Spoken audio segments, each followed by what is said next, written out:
सोमं सोमसमाकारं सोमाभं सोमसंभवं सोमदेवं मुनिं नत्वा नीतिवाक्यामृतं ब्रुवे नीतिवाक्यामृतं ब्रुवे। आशीष हाथ गुरु का जब से मिला है, संतोष का कमल जीवन में खिला है। निर्दाम ही मिल रही हमको सुवस्तु, हम बार बार करते गुरु को नमोस्तु, हम बार बार करते गुरु को नमोस्तु।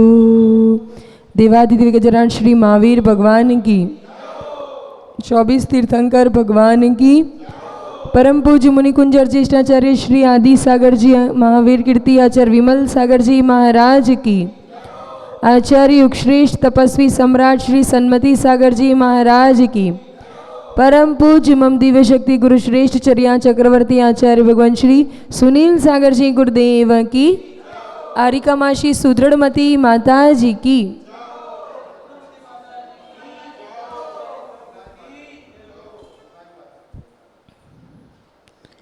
पिछले कई दिनों से नीति वाक्यामृत ग्रंथ का स्वाध्याय, उस पर चर्चाएं चल रही है। नीति वाक्यामृत ग्रंथ एक सुंदर ऐसा ग्रंथ जिसमें नीतियों का संकलन, जिस तरह से नीतिकार अपनी कुछ अच्छी बातें, अच्छी कुछ ऐसी कहावतें कहो या ऐसे कुछ अच्छी अच्छी बात नीति से क्या है, कैसे हम न्याय नीति से जीवन जिए, ऐसे बहुत सुंदर मार्गदर्शन एक एक बस एक एक लाइन में पूरी नीति बता देना और फिर उसका विस्तार हम सब मिलके कर रहे हैं। आचार्य श्री सोमदेव सूरी द्वारा रचित ये महान ग्रंथ है नीति वाक्यामृत, जिसका आधार कई जो भी सफलतम पुरुष होते हैं या जो भी महापुरुष रहे हैं, राजा महाराजाओं ने अपने राज दरबार में जो उनके जो राज पुरोहित होते थे या जो भी विद्वान होते थे, उन माध्यम से ये ग्रंथों का स्वाध्याय और वाचन कराया। क्यों?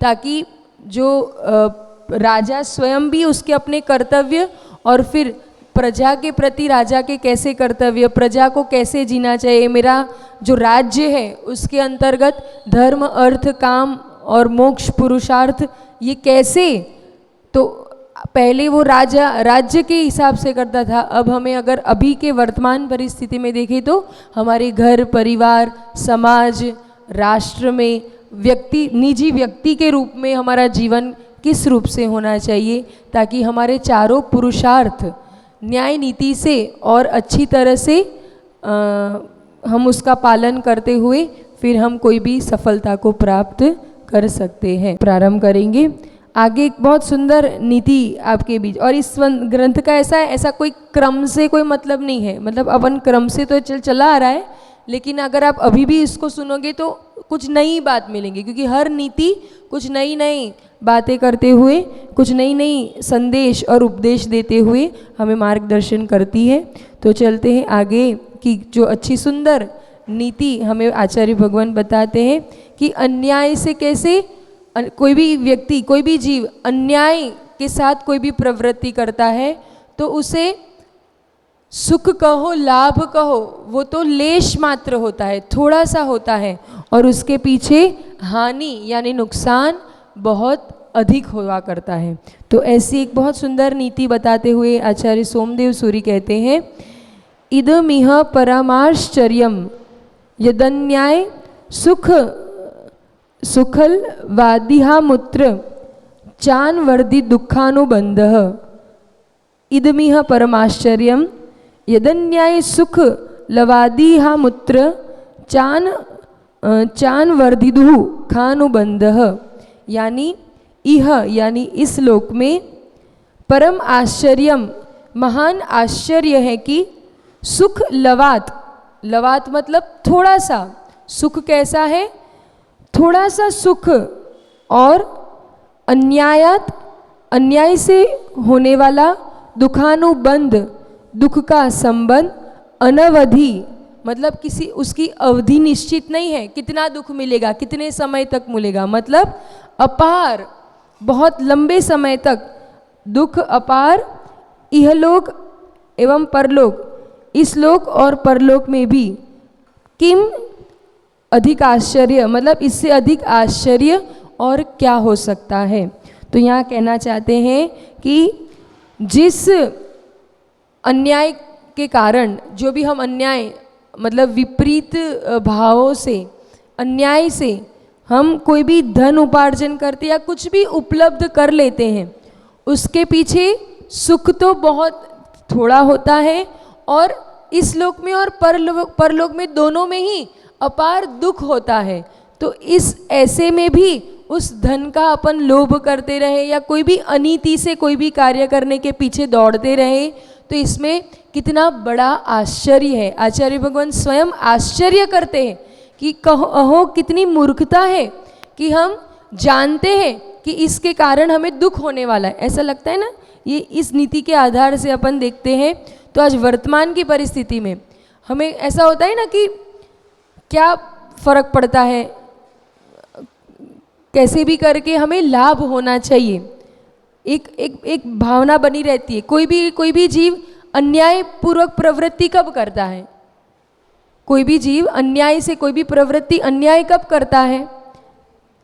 लोभ के कारण, ईर्ष्या के कारण, है ना। ईर्ष्या, लोभ, स्पर्धा, सिर्फ मैं ही होना चाहिए, वो मोनोपोली कहो, केवल मैं वृत्ति, अहंकार, इसके कारण क्या होता है, वो अनीति या अन्याय करना, मतलब उसे उसमें लाभ नजर आता है कि कोई बात नहीं। जैसे हम जो होते हैं, समझो ट्रैफिक, अपन सिग्नल पे रोड पर ट्रैवल करते हैं तो वहाँ क्या होता है कि सिग्नल पे वो ट्रैफिक पुलिस भी खड़ा होता है, रेड लाइट होती है, ग्रीन लाइट होती है, जो भी। तो कभी कदाचित हम सिग्नल चूक गए या हमने उसका उल्लंघन कर लिया, है ना, तो क्या होता है, वो आता है और चालान कट करता है, ठीक है, चालान काटता है। तो अब चालान बनाता है तो वो चालान बनाता है, ऐसे ऑफिशियली देखा जाए तो दंड कितने का होता है, 500 रुपये अगर दंड होता है, ठीक है, कि 500 रुपये का दंड है। लेकिन अपन क्या करते, भैया चालान मत काटो, एक काम करो 300 रुपये ले लो, ठीक है, उसको 300 रुपये सीधे उसकी जेब में दे दिया। अपन को खुशी क्या होती है कि मैंने 200 रुपये बचा दिए। क्या कर लिए, 200 रुपये बचा दिए। क्या वो 200 रुपये तुमने बचाए? नहीं। चाहे धन के संबंध में कहो, चाहे धर्म के संबंध में भी कहो, हम धर्म को भी इसी रूप से, उसमें यहाँ भी अनीति या अन्याय या लालच करके कि चलो मैं ही दिखना चाहिए, मैं ही कर लेना चाहिए, कोई और आगे नहीं आ जाना चाहिए, इसमें भी ऐसी स्पर्धाएं और इस रूप से काम कर लेते हैं। बिजनेस कहो, व्यापार कहो, वहाँ तो ये चलता ही रहता है। परिवार के संबंधी भी हम ऐसा न्याय कुछ किसी के साथ, ये सब जो चीज़ें चलती रहती है संसार में, यही परिणाम निरंतर लोगों के चलते ही रह रहे। लेकिन इन सब से क्या होगा, तात्कालिक तो कदाचित तात्कालिक, मतलब उस समय तो सुख नज़र या हमें लाभ या फायदा नज़र आ जाता है, हो भी जाता है। लेकिन लंबे समय में अगर हम देखें तो हमने किसी की भावनाओं के साथ खिलवाड़ किया है, किसी के विश्वास के साथ हमने विश्वासघात किया है, तो उससे हमें हमारा जो हमने कुछ उपलब्धि कर भी ली है तो वो हमारे पास टिक नहीं सकती है। यहाँ बहुत सुंदर एक और भी बात कहते हैं कि जो भी आपने अनीति से धन कमाया है या कोई भी विद्या कमाई है, विद्याओं में भी चलता रहता है ना, छल कपट से उससे कुछ सीख लेते हैं, ऐसा चलता रहता है। किसी में कुछ अच्छी बात होगी या कुछ अच्छा टैलेंट होगा तो उस चीज़ को अपन छल कपट से सीख लेंगे, कॉपी कर लेंगे और फिर अपने नाम से उसको बोले तो मैंने बनाया, ये तो मैंने किया, इसको तो मैं ही था चालू करने वाला, इसको थोड़ी आता था, किसी से कुछ, लेकिन उसके प्रति उपकार भावना नहीं, उसका नाम नहीं आ जाए, मैं अपना नाम से ही चालू कर दूं। तो ये सब चीज़ें जो चलती रहती है, स्पर्धाएं, तो आचार्य भगवान कहते हैं ये जो भी उपलब्धियां होती है वो 10 वर्ष से अधिक नहीं टिक सकती। ज़्यादा से ज़्यादा कितने साल तक, या उसका भी श्लोक है, उसका भी एक प्रमाण है कि 10 साल से अधिक कोई भी आपकी उपलब्धि अगर आपने उसको अगर छल कपट से, इसीलिए कहते हैं ना जब 10 का बदलता है, ऐसा कहते हैं 10 का मतलब 10 साल का एक टेन्योर होते हैं, तो वो बदलता है मतलब जीवन में परिवर्तन आता ही आता है। अगर बहुत ज़्यादा इंसान ने कुछ बहुत कमाई कर ली, बहुत जैसे भी 2 नंबर से कहो, कुछ भी अनीति से उसने कमाई कर ली, कोई भी चीज़, चाहे धन कहो, चाहे कोई विद्या कहो, चाहे कोई ज्ञान अर्जन कहो, छल कपट से कर लिया हो, वो ज़्यादा से ज़्यादा कितना समय, 10 साल, बस 11वें साल में तुरंत उसके इफेक्ट दिखना शुरू हो जाते हैं। आचार्य भगवान यहाँ बहुत सुंदर, इसलिए कभी भी यहाँ से ये सीखना चाहिए कि हमारे जीवन में चाहे कितना भी हमें कुछ आ जाए या कितना ही कुछ भी हमें प्राप्त करना हो, लेकिन वो न्याय नीति से करें। चाहे धर्म पुरुषार्थ, पुण्य भी कहो, पुण्य से भी पुण्य भी प्राप्त करना हो ना, तो भी वो न्याय नीति से करना। उसको भाई किसी को नुकसान पहुंचा के, किसी को दुख पहुंचा के, किसी की भावनाओं को ठेस पहुंचा के अनीति के साथ आप कोई भी काम करोगे तो उसमें सफलता नहीं मिलती है। इसलिए कुछ भी जहाँ, और जो बुद्धिमान पुरुष होते हैं, जो बुद्धिमान पुरुष होते हैं वो जिसमें कम लाभ हो और ज़्यादा नुकसान हो, वो बुद्धिमान पुरुष वैसा कार्य नहीं करते हैं। अब लाभ, कौन सा लाभ अपन देखते हैं और कौन सा नुकसान, वो हमारी चॉइस है। बाहरी जो तात्कालिक हमें उपलब्धियां हो जाती उसको ही गिन ले हम, वही लाभ, तो शायद उसी के पीछे उसी में लगे रहेंगे।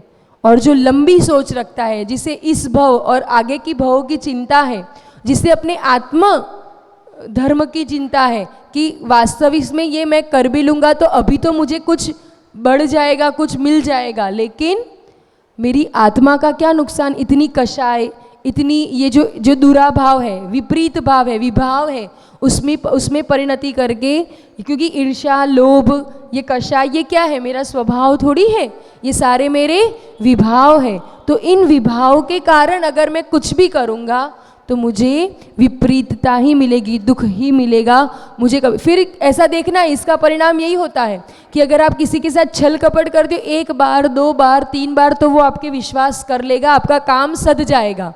लेकिन फिर लंबे समय में भी देखोगे तो आपके काम भी नहीं सधते। तो यहाँ के सांसारिक काम हो या पारमार्थिक कोई भी कार्य हो, ज़्यादा इन विभाव परिणति से, ईर्ष्या, लोभ, कषाय, स्पर्धा, इन सब से कभी भी अनीति से अर्जित किया हुआ कुछ भी टिकता नहीं है। इसलिए हम कुछ भी, चाहे धर्म पुरुषार्थ करें, अर्थ पुरुषार्थ करें, काम मोक्ष पुरुषार्थ करें, कोई भी धर्म की क्रियाएं करें, हम न्याय नीति से करें, दान करें, स्वाध्याय करें, जो भी आवश्यकों का पालन करते हैं उसमें भी नीतिपूर्वक न्याय के साथ हम उस कर्तव्यों के प्रति सजग रहें, तो निश्चित रूप से हमारा जीवन भी उत्थान की ओर जाएगा। चलते हैं, आरिका श्री सुदृढ़ मती माता जी के चरणों में निवेदन करते हैं कि वे अपनी मंगलमय वाणी के माध्यम से हमें सभी को लाभान्वित करें। पूज्य माता जी के चरणों में वंदामि वंदामि वंदामि।